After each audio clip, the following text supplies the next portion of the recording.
Students, after the discussion of the properties of the inverting op-amp or the inverting amplifier, now we'll discuss about the saturation condition generated in the op-amp. As we know that when the output is greater than the positive supply voltage, the op-amp जो है वो saturation condition में चला जाएगा और हमारा जो output है वो exactly positive supply voltage के equal होगा. And when the value of the output is less than the negative supply voltage, तो फिर भी ये saturation condition में जाएगा और हमारा output जो है वो exactly negative supply voltage के equal होगा. तो अगर मैं आपको यहाँ पर ये equation remind करवाऊँ कि for example कि V output is less than and equal to the positive supply voltage and it is greater than the negative supply voltage. These are the limits of the output voltage. अच्छा, अब basically हमें इसको saturation condition से बचाना होता है.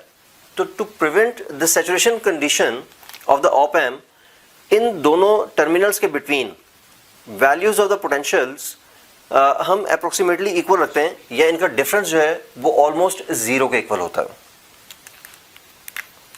To prevent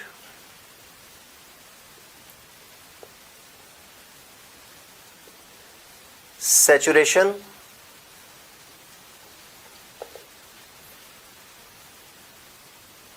of op-amp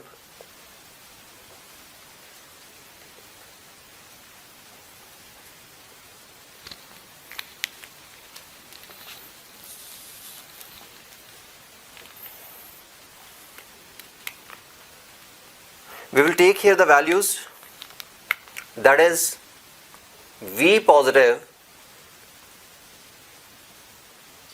difference between V positive and V negative is approximately equals to 0, and we can also write here the V negative is approximately equals to the V positive.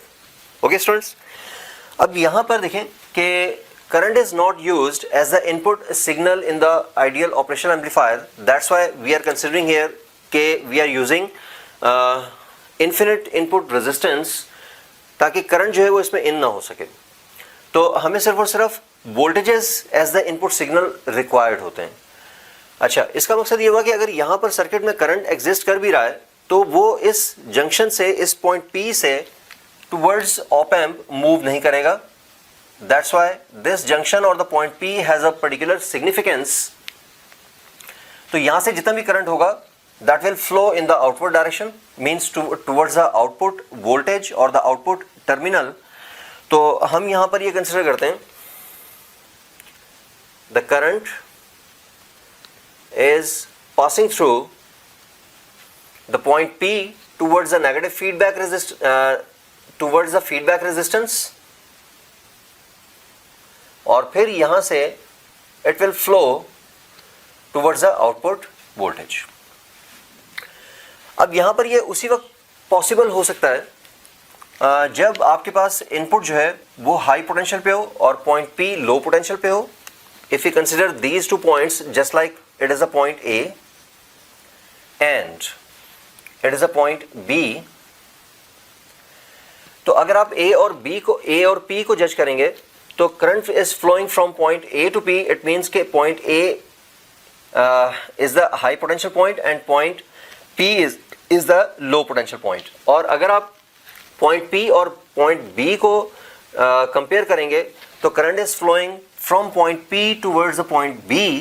So point P जो है वो high potential पे होगा और point B low potential पे होगा और हमें यहाँ पर करंट जीरो चाहिए. और दूसरी बात ये कि यहाँ पर जितना भी पोटेंशियल होगा पॉइंट P पे, it is used as the input voltage to the inverting terminal.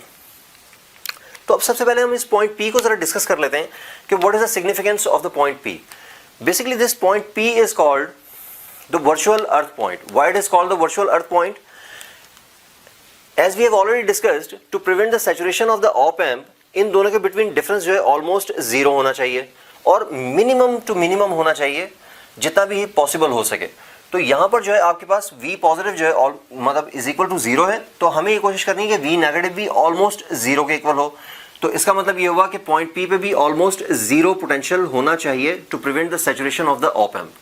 तो इस पॉइंट पी को हम इसी वजह से क्या कहते हैं, क्योंकि ऑलमोस्ट 0 वोल्ट हम कंसिडर कर रहे हैं, not equal to the 100% equal to the 0 volt, हम यहाँ पर ये कंसिडर करें कि यहाँ पर अप्रोक्सीमेटली 0 के इक्वल होगा, सही ना, क्योंकि हमें डिफरेंस मिनिमम चाहिए। तो इस वजह से हम इसका एक पर्टिकुलर नेम असाइन कर देते हैं, that is the virtual earth point. The point P is called the virtual earth point, and this approximation in which we are considering the voltage at the point P is considered almost equal to 0, this approximation is called the virtual earth approximation. Now we are considering here कि Vp is almost equal to 0. Okay students? अब यहाँ पर भी अगर आप देखें, to prevent the saturation of the op amp, हमें ये पता है कि यार V negative is approximately equals to V positive, and here in this case we know that V positive is connected to the earth line, so it has the 0 value, and the potential provided to the point P is used as the input to the inverting terminal. So we can write here as well the V negative is equals to Vp. अच्छा, अब यहाँ पर हम V negative की जगह पे Vp use कर सकते हैं because of that consideration, और तो इसका मतलब ये हुआ कि Vp भी जो है वो भी approximately 0 के इक्वल होगा to prevent the saturation of the op amp. तो अब इसका मतलब ये हुआ कि हम V नेगेटिव को एज अ Vp यूज कर सकते हैं। अच्छा, अब हम इसका गेन फाइंड करना चाह रहे हैं कि what will be the gain in this condition. Okay, so now we are starting over derivation.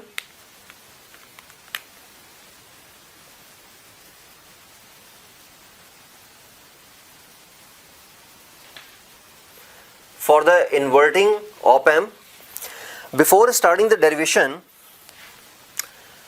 Now we'll repeat the concept that कि यहाँ पर करंट जो है हम इनपुट सिग्नल में यूज नहीं करेंगे, and current will pass through the input resistance as well as from the feedback resistance, and it will approach the output voltage. ये उस केस में होगा when Vin is taken as positive, तो इसका जो आउटपुट है आपके पास नेगेटिव होगा, तो करंट की direction from left to right होगी। And we can consider another case in which the value of the Vin is taken as negative, तो उसमें क्या होगा फिर कि आउटपुट वोल्टेज से करंट की डायरेक्शन जो है वो बैकवर्ड होगी। That means it will start the flow from point B and it will pass initially from the feedback resistance, और फिर उसके बाद ये पी पॉइंट से आर इन से फ्लो करता हुआ पॉइंट ए को अप्रोच करेगा। ओके, तो हम दोनों तरह के वोल्टेजेस ले सकते हैं इनपुट में, पॉजिटिव और नेगेटिव भी। तो initially in this diagram we are considering कि वी इन जो है वो पॉजिटिव है, ठीक है। तो इसी वजह से यहाँ पर डायरेक्शन ऑफ द करंट जो है वो आपकी from left to right show हो रही है। तो अब यहाँ पर जितना भी करंट फ्लो होगा in the input from the input resistance, that current is called the input current, and the current which is flowing through the feedback resistance, it can be considered as the IF, that means current flowing through the feedback resistance. Okay, so now we are starting, because the same value of the current from the input resistance and RF is passing, so these resistance can be considered as in series circuit. So we can say that the current through